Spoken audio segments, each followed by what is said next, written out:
del Evangelio de Marcos y que Sigfrido leyó hace un momento. Hay dos historias en este pasaje entrecruzadas entre sí, relacionadas entre sí, y que podemos dividir en tres escenas.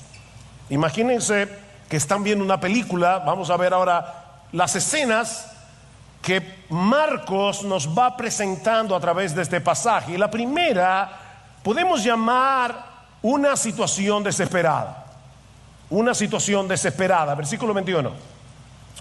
Cuando Jesús pasó otra vez en la barca al otro lado, se reunió una gran multitud alrededor de él. Así que él se quedó junto al mar, y vino uno de los oficiales de la sinagoga llamado Jairo, y al verlo se postró a sus pies y le rogaba con insistencia diciendo: mi hijita está al borde de la muerte, te ruego que vengas y pongas las manos sobre ella para que sane y viva. Jesús fue con él, y no olviden este detalle, y una gran multitud le seguía y le oprimía. Jairo era, dice Marcos, un oficial de la sinagoga. La sinagoga es el lugar donde los judíos se reunían para adorar a Dios en el día de reposo cuando estaban lejos del templo de Jerusalén. Y cada sinagoga tenía un oficial o un conjunto de oficiales que estaban encargados de supervisar todo lo concerniente al culto público. Generalmente eran personas laicas elegidas por la comunidad debido a su carácter, a su liderazgo, pero sobre todas las cosas debido a su devoción religiosa. De manera que eran personas muy respetadas por el pueblo. Jairo era muy conocido, Jairo era muy respetado en la ciudad de Capernaum, que es donde se desarrollan estas historias. Seguramente estaba estrechamente conectado con los líderes religiosos de Israel, que en este punto del ministerio de Jesús lo rechazaban abiertamente. Pero a pesar de sus conexiones religiosas, cuando Jairo vio a Jesús, se postró delante de él en público, rogándole que viniera a su casa porque su hijita estaba al borde de la muerte. Marcos nos dice más adelante, versículo 42, que la niña tenía 12 años. Y Lucas añade el dato de que era hija única. Una hija única de 12 años. Era una situación angustiosa, era una situación desesperada. Pero Jairo cree que Jesús es capaz de sanar a su hija. Recuerden, mis hermanos, que fue en la sinagoga de Capernaum, siendo Jairo uno de los principales de la sinagoga, donde Jesús libertó a un endemoniado, dice en Marcos capítulo 1, y de hecho fue en la ciudad de Capernaum donde Jesús llevó a cabo la mayoría de sus milagros. Así que Jairo había sido testigo de la compasión, del poder de nuestro Señor Jesucristo, y por eso le suplica de rodillas delante de todo el mundo que sane a su niña. ¿Hay problemas con el micrófono? ¿Qué debo hacer? Sigo adelante. Mis hermanos, yo necesito que en esta mañana ustedes hagan uso de toda su imaginación. Yo necesito que ustedes se metan en Marcos 5. Aquí está este hombre archiconocido en la ciudad, muy respetado, delante de alguien muy odiado. Era muy arriesgado para un hombre de su posición social y religiosa postrarse de rodillas delante de alguien como Jesús. Pero Jairo amaba más a su hija que a su reputación. Su corazón de padre, y yo sé que todos los padres aquí entienden eso, su corazón de padre no le permitía estar atento a ninguna otra cosa que no fuera ese último rayo de esperanza en la persona de Jesús. Yo recuerdo en una ocasión que uno de nuestros hijos estaba en una situación de mucho dolor físico, mucho dolor físico. Y recuerdo que le decía: al médico: mire, doctor, si yo pudiera tomarme una pastilla para que el dolor de mi hija se traspase a mi cuerpo, yo me lo tomaría sin dudar. Sin dudar.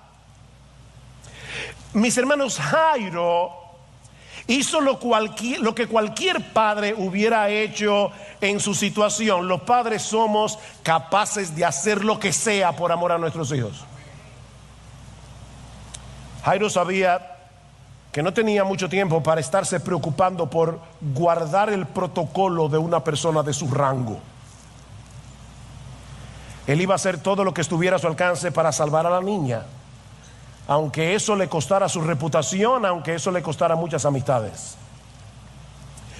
Pero entonces en la historia ocurre algo inesperado que pone a prueba la fe de Jairo.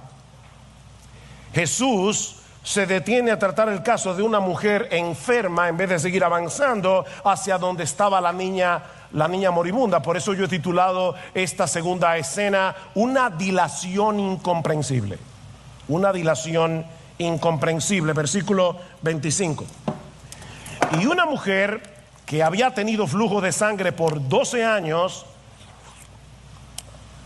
y había sufrido mucho a mano de muchos médicos y había gastado todo lo que tenía sin provecho alguno, sino que al contrario había empeorado, cuando oyó hablar de Jesús, se llegó a él por detrás entre la multitud y tocó su manto.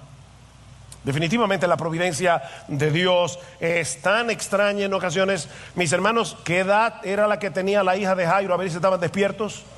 12 años. ¿Cuánto tiempo tenía esta mujer padeciendo con el flujo de sangre? 12 años. Así que es muy probable que en el mismo año en que esta mujer enfermó nació la hija de Jairo. Y las dos historias se fueron desarrollando por separado la una de la otra hasta que las dos se toparon con Jesús y quedaron unidas para siempre. Dios había orquestado las cosas para que la enfermedad de esta mujer, que había empezado hacía 12 años, pusiera a prueba la fe de Jairo.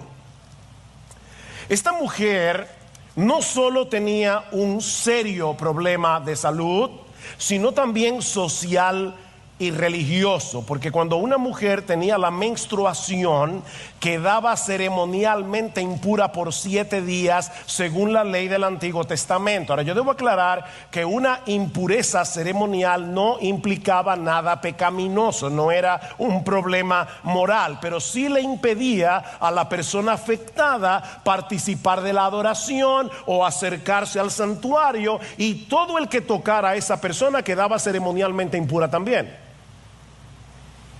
De manera que esta mujer llevaba 12 años sin la posibilidad de tener una vida normal.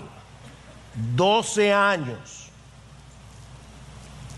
Aparte de la debilidad que seguramente padecía por la constante pérdida de sangre, muy probablemente esta mujer había tenido que sufrir vergüenza, soledad, quién sabe si algunos en el barrio cuchicheaban contra ella diciendo algún pecado cometió para que Dios la castigara de esa manera.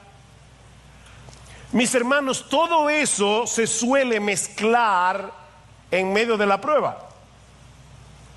Y para colmo de males, ella había gastado todos sus recursos yendo de un médico a otro. Yo me puedo imaginar perfectamente. Acaba de llegar un individuo a Capernaum, que eso es lo último de... Él es el médico chino y la muchacha iba ahí, gastaba su dinero, nada de nada. Dice Marcos que más bien le iba peor y peor y peor. Esta mujer había perdido toda esperanza, hasta que de repente se entera que Jesús ha vuelto a Capernaum. Y al igual que Jairo, ella decide poner de lado los convencionalismos sociales y mezclarse entre la multitud, algo que ella no podía hacer, para llegar hasta él, porque ella pensaba que si tan solo tocaba su manto sería sanada. Dice en el versículo 28, porque decía: si tan solo toco sus ropas sanaré. Y dice: al instante, cuando ella tocó a Jesús, la fuente de su sangre se secó y sintió en su cuerpo que estaba curada de su aflicción. Tan pronto esta mujer tocó a Jesús, su hemorragia se detuvo. Lo que los médicos no habían podido hacer en 12 años, Jesús lo hizo en un segundo y completamente gratis. Ahora ella sabe que lo que acaba de hacer era muy problemático en esa cultura, porque muchos ya veían a Jesús como un rabino, y era una ofensa horrible que una mujer en esa condición tocara a un maestro como Jesús. Así que ella intenta pasar desapercibida, pero entonces ocurre algo bien extraño. Y aquí, hermanos, es donde Dios desafía nuestra lógica. No olviden que ellos van camino a la casa de Jairo, que hay una niña que se está muriendo. Si había algo obvio en ese momento, es que no había tiempo que perder. Pero en vez de apurarse, Jesús detiene a toda la multitud y pregunta quién lo tocó. Versículo 30. Y enseguida Jesús, dándose cuenta de que había salido poder de él, volviéndose entre la gente, dijo: ¿quién ha tocado mi ropa? Y sus discípulos le dijeron: ¿ves que la multitud te oprimes y dices quién me ha tocado? Ese es el equivalente en español a ¿en serio? Hermanos, acuérdense que los discípulos tenían su carácter y a veces hasta se molestaban con Jesús. Y yo imagino que estarían pensando en ese momento, por lo menos si fuera yo. ¿Y esto ahora? O sea, ¿cómo que quién me ha tocado? Pero él miraba a su alrededor para ver a la mujer que le había tocado. ¿Se dan cuenta, hermanos, que Cristo no está diciendo quién me ha tocado porque él no sabía quién era? No, él sabía perfectamente lo que estaba pasando aquí. Y él estaba buscando a esa mujer. Parece absurdo, con muchísima gente oprimiendo, lo que Jesús haga una pregunta como esta, pero él quiere que todo el mundo sepa lo que sucedió con esa mujer. Él quiere. Versículo 33. Entonces la mujer, temerosa y temblando, dándose cuenta de lo que le había sucedido, vino y se postró delante de él y le dijo toda la verdad. Y Jesús le dijo: hija, tu fe te ha sanado, vete en paz y queda sana de tu aflicción. Hay al menos 3 detalles aquí a los que yo quiero llamar la atención de ustedes por un momento.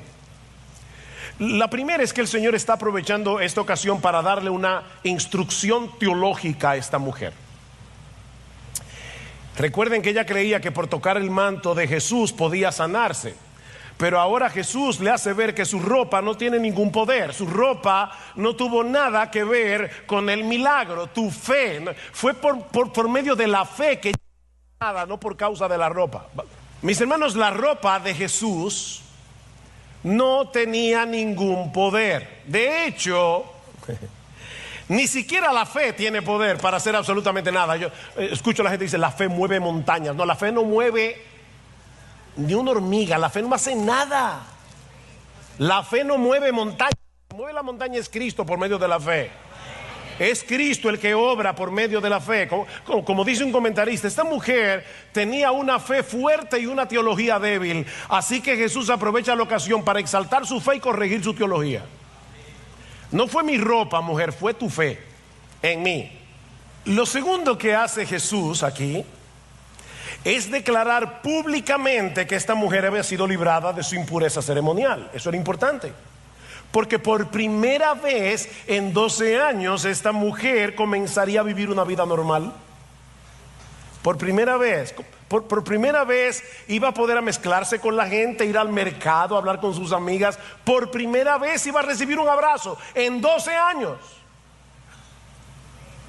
De manera que fue por su propio bien que Jesús no permitió que este milagro pasara desapercibido. Pero hay algo mucho más importante aquí. Versículo 34. Y Jesús le dijo: hija, tu fe te ha sanado, vete en paz y queda sana de tu aflicción. La palabra que se traduce como sanar es exactamente la misma palabra que se usa en el Nuevo Testamento para salvar. Así que hay un juego de palabras aquí. Ella se había acercado a Jesús para ser sanada, pero había encontrado en cambio sanidad y salvación, las dos cosas. Hija, tu fe te ha sanado. Por 12 años ella había llevado en su cuerpo un recordatorio de la corrupción que todos llevamos en el alma por causa de nuestros pecados. Pero Cristo en un instante no solamente había removido su aflicción física, sino también su culpa y su vergüenza. Hija, vete en paz.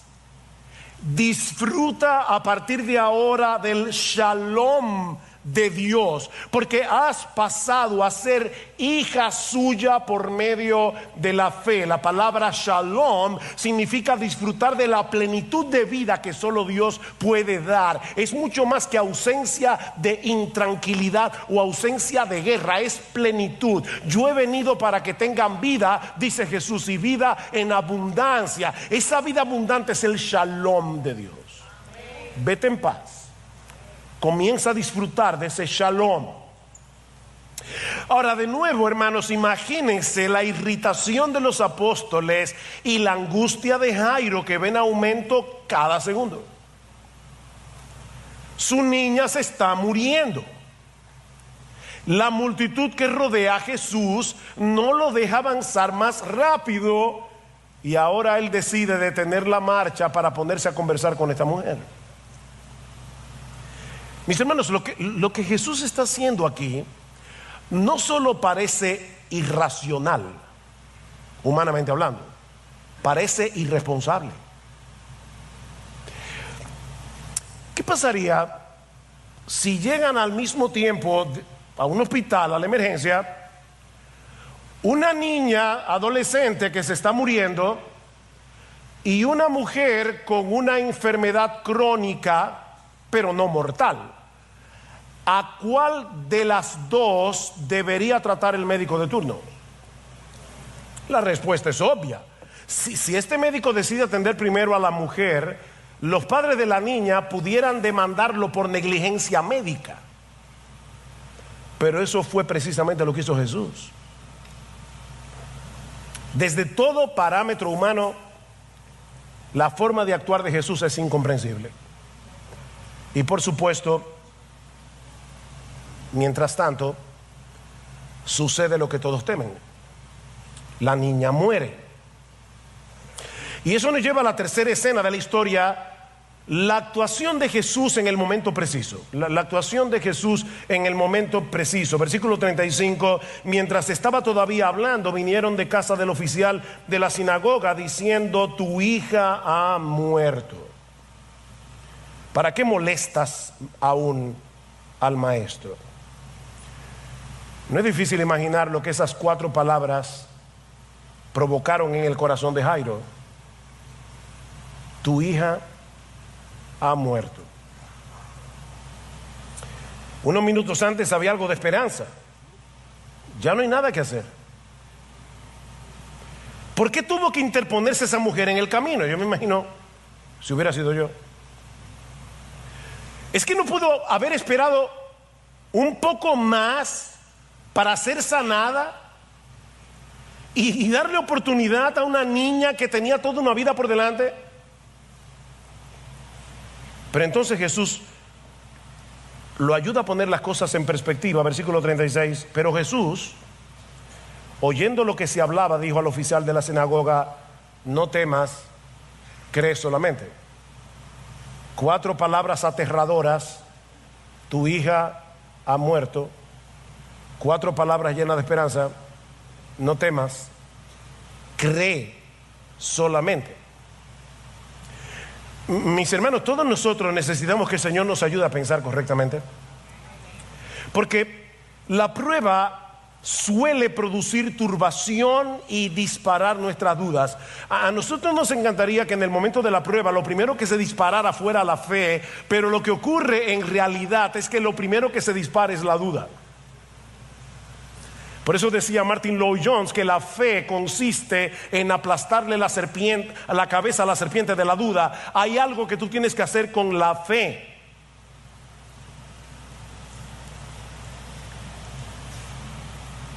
Hasta que entendemos que Jesús es confiable. No importa las circunstancias. Mi hermano, mi hermana, yo no sé por lo que tú puedes estar pasando en este momento, pero sea lo que sea, si tú eres creyente, no olvides que Jesús es confiable. Jesús es confiable. Tal vez en algún punto de la historia, Jairo llegó a pensar que Jesús no había actuado con la rapidez que el caso ameritaba. Si tan solo se hubiera apresurado un poco más, su hija estaría viva. Pero el Señor sabía que no había razón alguna para apurar el paso. Las cosas debían suceder según la agenda de Dios, no según la agenda de Jairo, no según la agenda de los apóstoles, tampoco según la agenda tuya y mía.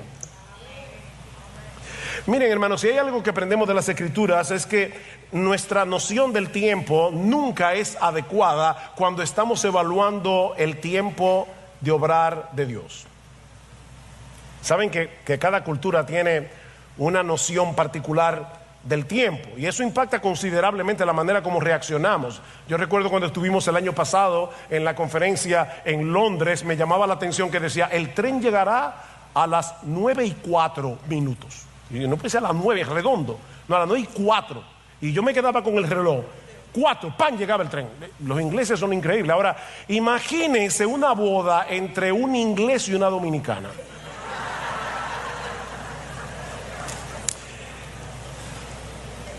¿Saben que para el inglés es inconcebible llegar 5 minutos tarde? Para nosotros los dominicanos hay como una elasticidad como de 60 minutos más o menos. Lamentablemente. Llega la hora, todos los invitados están en la iglesia y la novia no aparece. En el lado izquierdo están los ingleses ya medio incómodos, 15 minutos, media hora, 45 minutos, y la novia no aparece. Del lado derecho están los dominicanos echando, hablando, porque para ellos eso es lo más normal. ¿Se dan cuenta, hermanos? La noción de tiempo cambia de una cultura a la otra, pero cuando la noción de tiempo tiene que ver con Dios, el problema es mucho más complejo. Mucho más complejo. Abraham, yo te voy a dar un hijo, Génesis 12. ¿Cuándo?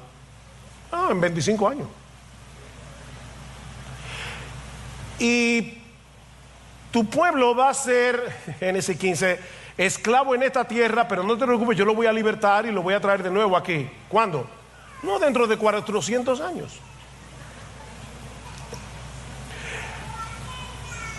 El reloj de Dios es muy diferente al tuyo y al mío. Muy diferente. Dice alguien que la gracia de Dios nunca actúa según nuestro horario. Para Jairo era demasiado tarde. Para Jesús las cosas estaban ocurriendo según lo previsto. Jairo, no temas. No temas. Cree solamente. La fe es el antídoto divino contra el temor. Salmo 53, en el día que temo yo en ti confío. Él no dice yo nunca temo. No, hay días en que yo estoy lleno de temor, estoy luchando con el temor, pero entonces yo decido, yo tomo la decisión de confiar en las promesas de Dios, de confiar en la sabiduría de Dios por encima de mi temor. En el día que temo yo en ti confío. Jairo, déjame hacer las cosas en mi tiempo y verás que al final de cuentas será infinitamente mejor que en el tiempo tuyo. ¿Recuerdan el caso de José y el copero del rey? José le interpreta el sueño, le dice: te van a liberar de aquí a 3 días, pero cuando lo hagan, por favor, acuérdate de mí. El copero es liberado en 3 días y se olvida de José.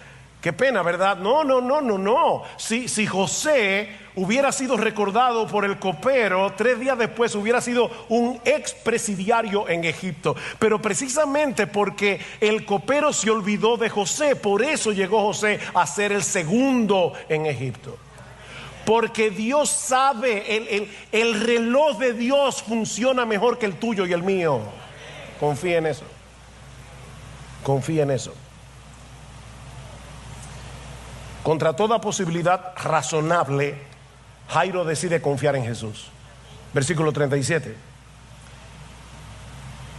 Y no permitió Jesús que nadie fuera con él, sino solo Pedro, Jacobo y Juan, el hermano de Jacobo. Y fueron a la casa del oficial de la sinagoga. Y Jesús vio el alboroto y a los que lloraban y se lamentaban mucho. En los días de Jesús habían lloronas profesionales. Eso es lo que se conoce como plañideras. De hecho, hace unos años hubo un concurso de plañideras en un país de América Latina. Son mujeres que las contratan en los velorios para llorar. Y de hecho, si buscas en los libros de historia, cuando murió Trujillo, contrataban gente para llorar. Si no recuerdo mal, se pagaban a 5 los gritos y a 10 los desmayos, para que se viera que el pueblo realmente estaba dolido por la muerte del dictador. Eso es real, hermanos. Eso es historia patria. Bueno, lo que está pasando aquí es que cuando llegan a la casa de la hija a la casa de Jairo, como Jairo era un hombre de buena posición económica, seguramente habían muchas plañideras. De hecho, Mateo dice que había una multitud de gente llorando. ¿Y cómo sabemos que esto no era sincero? Por lo que sucede inmediatamente después, versículo 39, o por lo menos en el caso de algunos. Dice: y entrando le dijo: ¿por qué hacéis alboroto y lloráis? La niña no ha muerto, sino que está dormida. Y se burlaban de él. ¿Ven cómo el llanto pasó a la burla en un segundo? Comenzaron a burlarse de Jesús. Pero Jairo sigue creyendo. Pero él, echando fuera a todos, tomó consigo al padre y a la madre de la niña y a los que estaban con él, y entró donde estaba la niña. El Señor entra a la habitación, y lo que ocurre allá adentro es una extraordinaria mezcla de poder, ternura, compasión. Porque en la ley ceremonial, otra vez, del Antiguo Testamento, si tú tocabas el cuerpo de un muerto, tú quedabas también ceremonialmente impuro de nuevo. ¿Ven cómo la impureza ceremonial es una idea importante en este pasaje? Pasa con la mujer, pasa con la hija de Jairo. Pero Jesús no toma eso en cuenta y dice en el versículo 41: y tomando a la niña por la mano, ese detalle es importante, le dijo: Talita cum, que traducido significa: niña, a ti te digo, levántate. Talita es un diminutivo cariñoso, que literalmente como muchachita o algo así. Y cum o cumi significa levantarse, como el que despierta del sueño. Así que lo que Jesús está haciendo aquí es muy similar a lo que hacemos nosotros los padres por la mañana, cuando nos acercamos a la cama de uno de nuestros hijos y le decimos: tesoro, mi amor, es hora de levantarse. Pero la palabra de Jesús, a diferencia de la tuya y de la mía, es tan poderosa que cuando Él habla, hasta los muertos oyen y vuelven a la vida. Versículo 42. Al instante, otra vez, a la mujer del flujo de sangre, al instante la fuente se secó. Al instante la niña se levantó y comenzó a caminar, pues tenía 12 años. Y al momento se quedaron completamente atónitos. Entonces les dio órdenes estrictas de que nadie se enterara de esto, y dijo que le dieran de comer a la niña. ¿Ven por qué les decía que hay una mezcla aquí de ternura, poder? Es muy probable que esta niña haya estado inapetente durante el tiempo de su enfermedad. Pero el Señor acaba de restaurarla a su estado normal, así que ella había vuelto a tener toda la energía y todo el apetito de un adolescente. Y hasta de eso se ocupó Jesús. Denle de comer.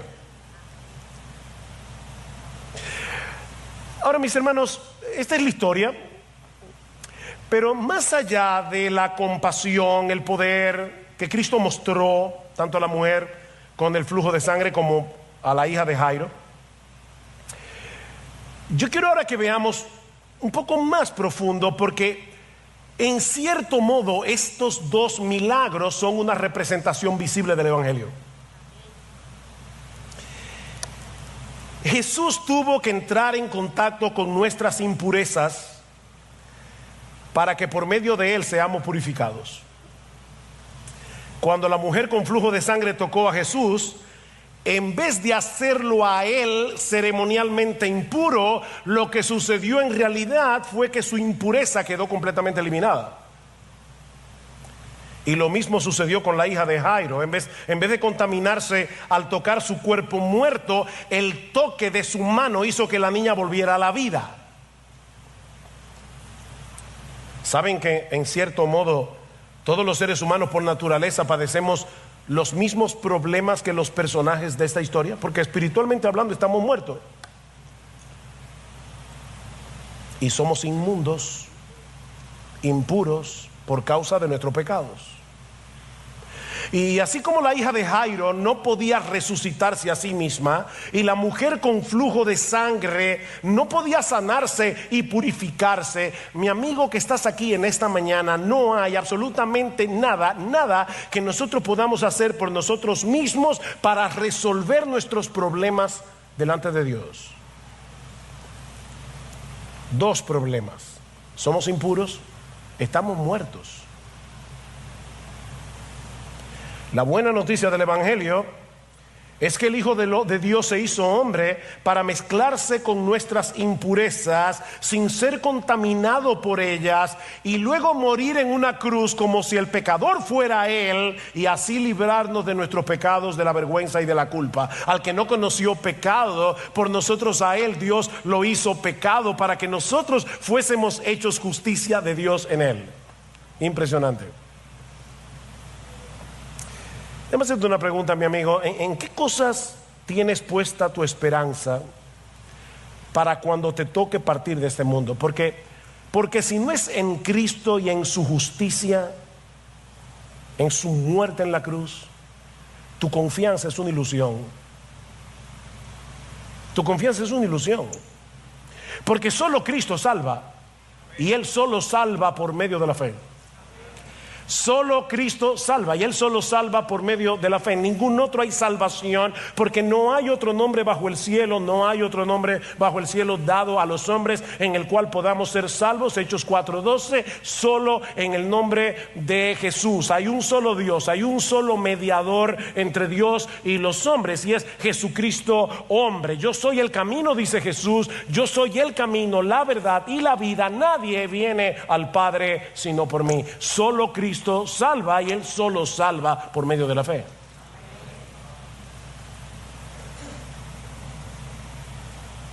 Pero hay algo más que vemos en esta historia, y no es solamente una representación del Evangelio. Mis hermanos, estas dos historias nos recuerdan que nuestro Dios no solo sabe qué hacer en situaciones desesperadas, sino también cuándo y cómo hacerlo. Cuándo y cómo hacerlo. Sí, ciertamente yo le doy muchas gracias al Señor de que mi esposa esté con nosotros hoy, aquí. Con la cirugía de Gloria, nosotros tuvimos que tener mucha paciencia. Cuando finalmente los médicos dijeron, la cirugía va a ser el jueves 7 de febrero, de repente nos llaman y nos dicen, no puede ser el jueves, va a ser el sábado. Gloria viene con un dolor agudo desde hacía ya bastante tiempo, y nosotros estábamos ya deseosos de que llegara la cirugía.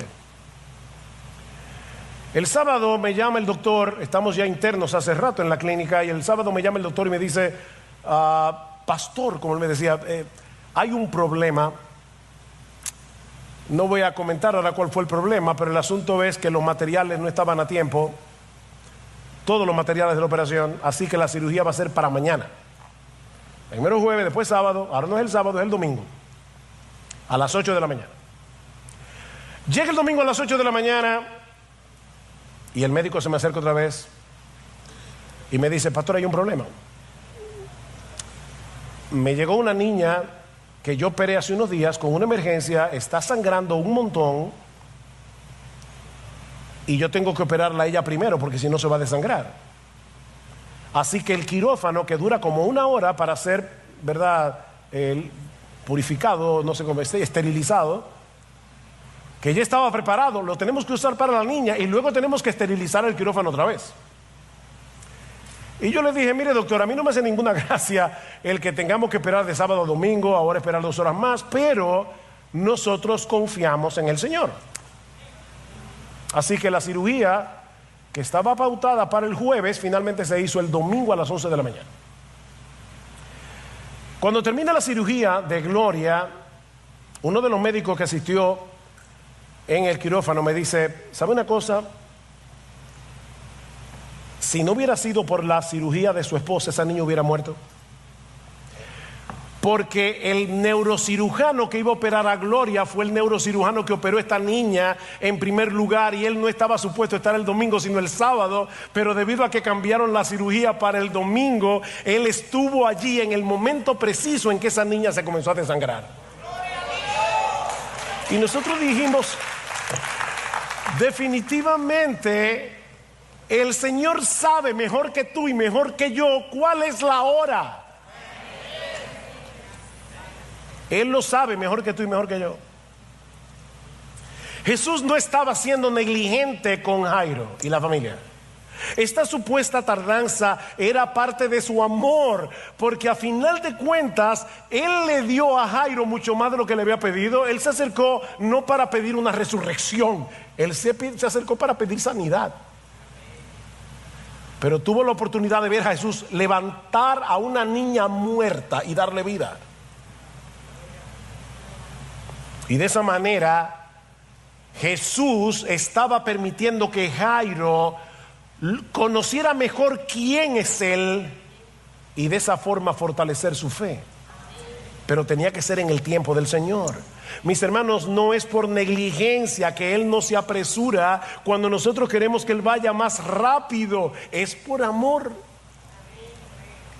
Si somos honestos, la razón por la que nos abatimos, la razón por la que nos desesperamos, y yo digo nos, esto no es un nos literario, me estoy incluyendo porque me pasa a mí también. La razón por la que nos abatimos, la razón por la que nos desesperamos en medio de las pruebas es por nuestra falta de fe. Y lo que es más terrible, por nuestra arrogancia. Por nuestra arrogancia. Sí, porque lo que está detrás de nuestro descontento es el pensamiento de que si tan solo Dios nos hiciera caso, las cosas en la tierra funcionarían mucho mejor.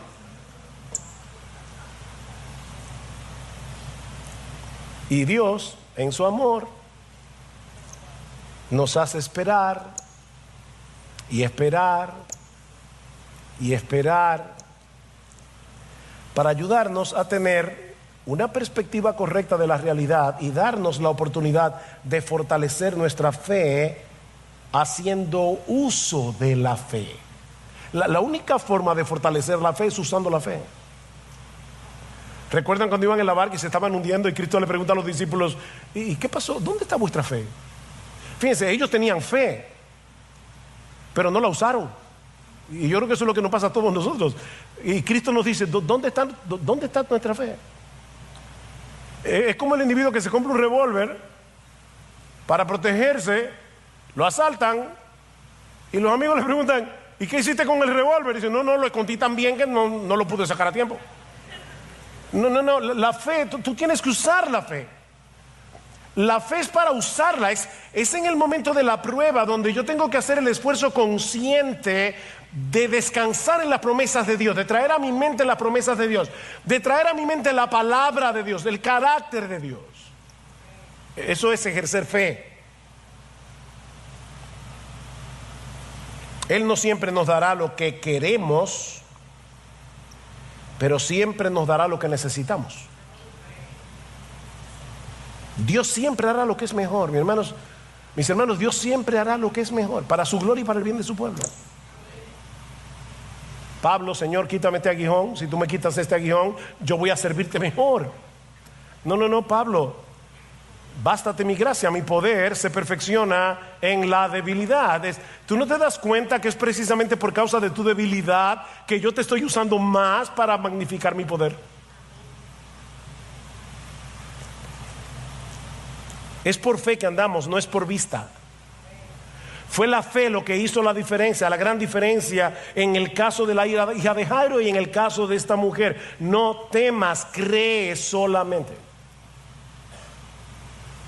Por eso leemos nuestra Biblia cada día, por eso nos congregamos los domingos para alimentar nuestra fe por medio de la palabra de Dios. Esta mañana uno de los pastores nos envió un poema de Paul Tripp en un libro titulado El domingo importa. Y de verdad, hermanos, yo cuando vi esto dije, esto es exactamente lo que yo necesitaba para mi vida y para el sermón de hoy. Dice Paul Tripp, obviamente está traducido al español: tengo un problema en mi vista. No es que mis ojos físicos se estén gastando, mi problema son los ojos de mi corazón. A menudo me falta claridad de visión, la visión que se necesita para vivir como sabes que debes vivir, para vivir con un propósito moral, para vivir con un corazón sumiso, para vivir libre de quejas, para vivir con gratitud, para vivir con alegría, para vivir con un corazón tranquilo, para vivir con confianza en ti, para vivir para una gloria mayor que la mía, para vivir con la eternidad en mente, para vivir con una esperanza inquebrantable, para vivir con una valentía humilde, para vivir una vida moldeada por el amor, para vivir dispuesto a perdonar, para vivir con un corazón generoso, para vivir afligido por mi pecado, para vivir comprometido con la confesión y el arrepentimiento, para vivir descansando en la justicia de Cristo, para vivir una vida de fe y no de miedo, para vivir creyendo que me has dado todo lo que necesito, para vivir libre de la adoración a los ídolos, para vivir con un corazón tierno y maleable, para vivir de verdad. Con demasiada frecuencia dejo que las luchas y las decepciones de la vida dominen tanto mi visión, mi meditación, mis interpretaciones, que quedo temporalmente ciego a ti, ciego a tu presencia, ciego a tus promesas, ciego a tu poder, ciego a tu gracia siempre activa. Y cuando hago esto, dejo que los problemas me definan, dejo que las decepciones digan quién soy, dejo que lo no deseado y lo inesperado moldee mi forma de pensar sobre mi vida y mi potencial. Dejo que el miedo abrume a la fe, dejo que las quejas tomen el lugar de la alabanza, dejo que la ceguera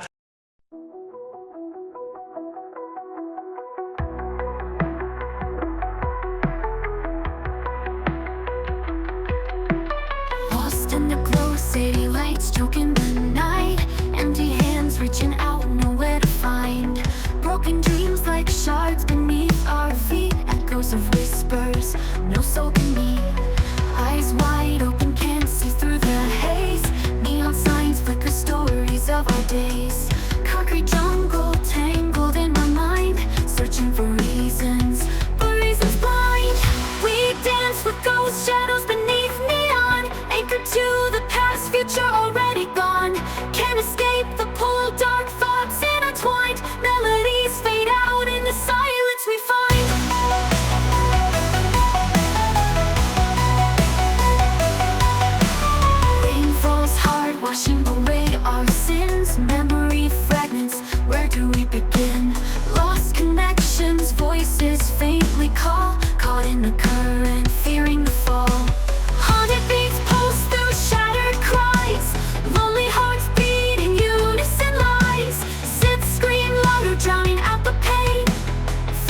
goes high, whispers in the rain.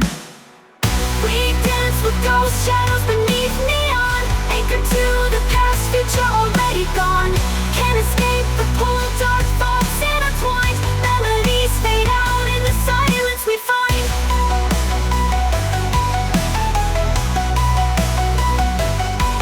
We dance with ghosts, but shadows can fade, letting go of the past. A choice to be made. Break free from the pull, rewrite the design. Melodies rise up, a new strength we find. Rain falls hard, washing away our sin. Rain falls hard, washing away our sin. Rain falls hard, washing away our sin. Melodies rise up, and new strength we find. Rain falls hard, washing away our sin. Rain falls hard, washing away our sins. Rain falls hard, washing away our sin. Melodies rise up, and new strength we find. Heartbeat, a rhythm, a steady refrain, breaking the silence, washing away the rain. Hope ignites a spark, a fire in our eyes. Together we'll rise under brighter skies. We dance with ghost shadows beneath neon, anchored to the past, future already gone. Can't escape the pull, dark thoughts intertwined. Melodies fade out in the silence we find.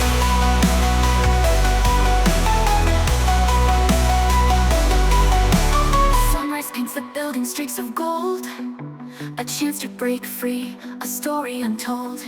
Maybe this heartache won't hold me so tight. Maybe a new day can set things right. Haunted beats pulse through the steady refrain, letting go of the past, a choice to be